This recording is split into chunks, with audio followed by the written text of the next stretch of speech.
So yesterday we had a brand new developer live stream talking a little bit more about the patch that you can expect on March 12th, and I made a nice unofficial patch list of, well, some of the changes that you can expect on that date. It's nowhere to be seen so far. The developers haven't posted their version of the patch notes, but luckily enough we have a lot of members of the community posting their unofficial patch notes as well, and I made mine after watching the live stream itself. We're also going to talk about some of the stuff that went down in the past 12 hours, including some bugs with the loot, specifically level 1 loot, which seems to face some really awkward situation right now. But nonetheless, let's start with the patch notes, and I'm going to start with some of the bug fixes and categorize it by bug fixes, quality of life changes, balance and gameplay stuff, and so on and so forth. So let's start with the bug fixes, and one of the first one, of course, you already know about it. We're going to get some fixes to crashes like the PS4 ones, but it seems that this is something that they have discovered. They haven't really gone into too much detail about what has caused it, but they have said they have found most of the root causes of this issue and they are working upon it. You already knew about this, so I'm not going to stay too much on it. The level 1 weapons and gear pieces dealing too much damage is also being looked into, and it seems that this is a backfire from a change they wanted to bring in the game. So basically it boils down on this, and Ben Irving even came in with a nice little explanation of how this went down. But the short version, according to Ben Irving, is that they wanted to have a good experience when unlocking a new javelin for new players, and as a result they made some things to the starting loot so they wouldn't feel gimped at first, so you would feel a little bit more powerful from the get-go. What this did is that it made, well, this situation to appear, and now level 1 defender, for example, deals more damage than a masterwork grade defender, and the same goes with abilities. It seems that a lot of people have tested this out in Grandmaster 1 and 2. Hopefully they won't get banned for this, but it basically works the same with level 1 abilities as well. It's very strange the way it works, but this was a way for Bioware to balance things out for these weapons and abilities so that you wouldn't feel gimped since level 1, so you would feel a little bit more powerful from the get-go, but it seems that severely backfired, and yeah, basically this is where we are now. But moving on, we have some more quick play fixes. They believe they fixed the bugs on the areas they know or have been reported so far, so most of the issues that you have seen should have been fixed on March 12. If there's anything arising in the meantime, go ahead and report them, as so far they seem to have been taken into account all of the reports that they have gotten. We also have a loot bug fix for when you die during a Titan fight. As you may or may not know, when dying during one of the Titan fights, many times you wouldn't get credit for the loot, and in the process you wouldn't see even the loot dropping. Well, that has been addressed in the March 12 patch, so you shouldn't see any of these problems occurring anymore. There's also another bug which really pissed me off. It's the ability bar appearing as it was filled at the beginning of the fight, and many times causing you to think you have the ability and throw yourself into the middle of the combat only to realize that that was a UI bug. Well, that apparently also gets fixed on March 12. There's also the sound issues that we have currently ongoing, and they did happen to me on a couple of occasions, specifically when detonating multiple enemies at the same time. Sometimes it caused this bug, but it seems that all of the instances that have been reported by the players have been discovered and have been fixed. They did say that if there are any other hidden ones that they didn't know of, they will quickly act upon it, but in the meantime most of the sound bugs should be fixed. Another big bug that surfaced in the past 24 hours or 48 hours is the wind wall ability blocking the Ranger's ultimate, or probably any other ultimate to speak of, and that has also been fixed in the next build. Another one, of course, is the Gunslinger's Mark, which is the one that gives you bonus damage to weapons when hovering or when dashing, I believe. It's fixed for March 12, and I'm glad that is the case because, well, in my case it was pretty much useless. Now moving on to the quality of life stuff, and I'm going to start with my favorite one. This was also shown in the beginning of the live stream.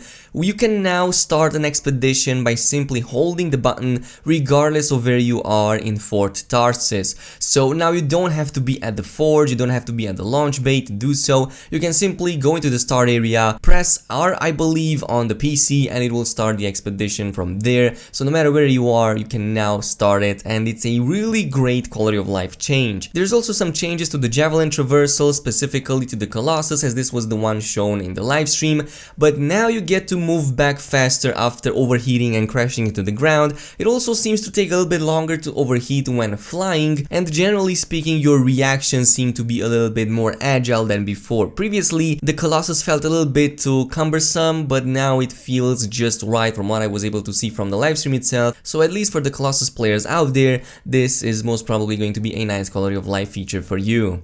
Another good one, which I'm a big fan of, is the removal of respawn restricted areas. So basically how this works is that most of the respawn restricted areas have been removed from the game, with a few exceptions that have still remained, but for the most part you're now going to have a timer to respawn yourself, and that is 30 seconds. So if any of your teammates doesn't come and pick you up in the 30 seconds window, you can press F or whatever button you have on your console, respawn yourself, and then go back into the combat. And honestly, this is such a good quality of life feature. There's still some missions left in there that still have these, but for the vast majority of the situations, this has been removed. Free play server notifications will now only pop up when the servers are actually going to go down, so you won't get them like 2 hours in advance and every minute from there on, but instead you will only get them right before the servers go down, so probably like 5-10 minutes before that, maybe half an hour. There hasn't been a clarification on that, but as long as I'm not seeing those messages pop up 2 hours prior to the server shutdown,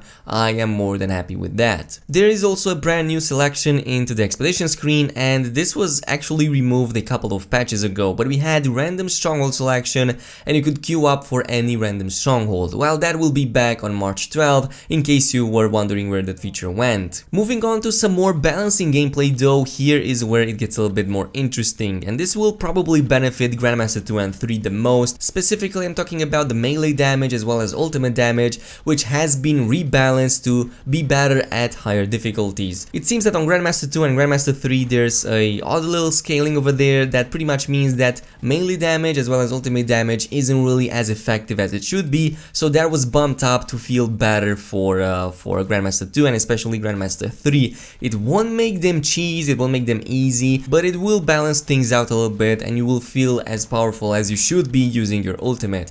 Also, we have all of the masterworks, item levels changed as well for the legendary items, and now instead of 45 as you have on your regular masterwork items, you're going to have a level of 60 or 61, I believe. That should help with the scaling of the melee and ultimates. As you may or may not know, item level also influences the damage of your ultimates and your melee attacks, so it's definitely an important change. That is a significant buff up to the item level, about 50% to be more precise, maybe even more, so a pretty big number, which means that all of the javelins right now, which are sitting at around 480, 490 item level, will probably see themselves evolving to legendary status with over 500 item levels, as long as they have full masterwork sets like I have, for example. So it's definitely a noticeable bump, and I'm curious to see how these will affect the stronghold environment. We also have some buffs to abilities like Wind Wall, and I believe only Wind Wall is affected. I'm not really sure if this affects Bulwark Point as well, because there wasn't a clarification, but at least in the case of Storm's Wind Wall, the damage that it can absorb is now much bigger, but the time that it lasts for is now being significantly reduced to only 20 seconds, down from 60 seconds as it was previously. At some point during the live stream, we also saw one of the Titans being primed by fire damage, and this was something that it's not currently in the game but will be next week. So Titans are probably one of the worst enemies against Storm because you can't really prime them that easily. Well, it seems that they will be able to be primed on the March 12 as well, just like any other enemy in there. Of course, their resistances are still high, so you will need a lot of status, but it's still going to be a noticeable difference because now you can slow them down a little bit, set them on fire, and even apply better, let's say, debuffs from the acid attacks. One thing I forgot to say about the masterwork items is that the weapon damage on them has been increased, so many of them will see their damage increase, and this should help out with some of the balancing. I know a lot of you guys have been saying that many of the weapons in the game feel underpowered, and this should help with that,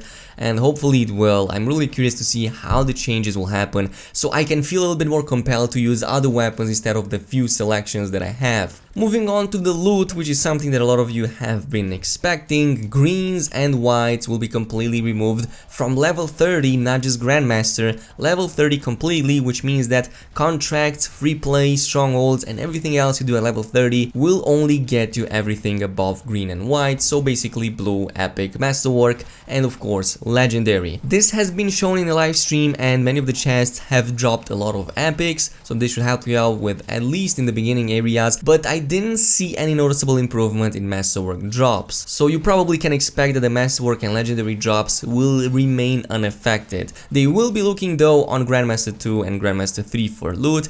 These changes will not be on March 12, it's more of like a long-term goal, but they are looking into making Grandmaster 2 and 3 more rewarding, as the time you spend in them is not really worth it for the amount of loot that you'd be getting. Moving on, we've talked about the stats page in the past, and it seems that Bioware has actually worked upon this for quite some time, way before people even started mentioning it. So yes, it is a commitment from Bioware to bring a stats page into the game. According to Ben Irving during the live stream, this might be soon or it might be a little bit longer down the line, but we will see a stats page at some point. You can't really min-max a build and get all the masterworks that you need if you can't see your actual stats, so they are definitely working upon it actively. Some other news in regards to some of the stuff that is going to come after the patch: we have the support gear, and Bioware wants to do more about it. For now, they just wanted to let people use them and see how it is. At some point, I believe Ben Irving said that they will add the masterworks as well, and not just have them for one of the achievements in the game. They are also looking into making XP after level 30 to be a little bit more useful, not just for the Alliance coins, so this will be addressed later, but there's no plans on it yet. Some other stuff that is being looked into is the health UI bug, which is not really a UI bug, it seems to be way more severe than it seems. This isn't going to be faced on March 12, and it looks like it's a bigger of a problem than they have initially anticipated. There's also some DLSS support in the future, and we have finally some clarifications on the inscriptions. Bioware came in yesterday and posted a lengthy thread on Reddit, and generally the post is very good. It explains what literally every inscription in the game does, and it explains many of the basic principles. I'm not going to go over that in this video. I'm going to leave a link down below where you can go ahead and check them out. But that's all we have with the patch notes, ladies and gentlemen. I hope you guys enjoyed this video, and of course if you did, a thumbs up would be super appreciated. Also make sure to hit that subscribe button, and I'll see you guys later.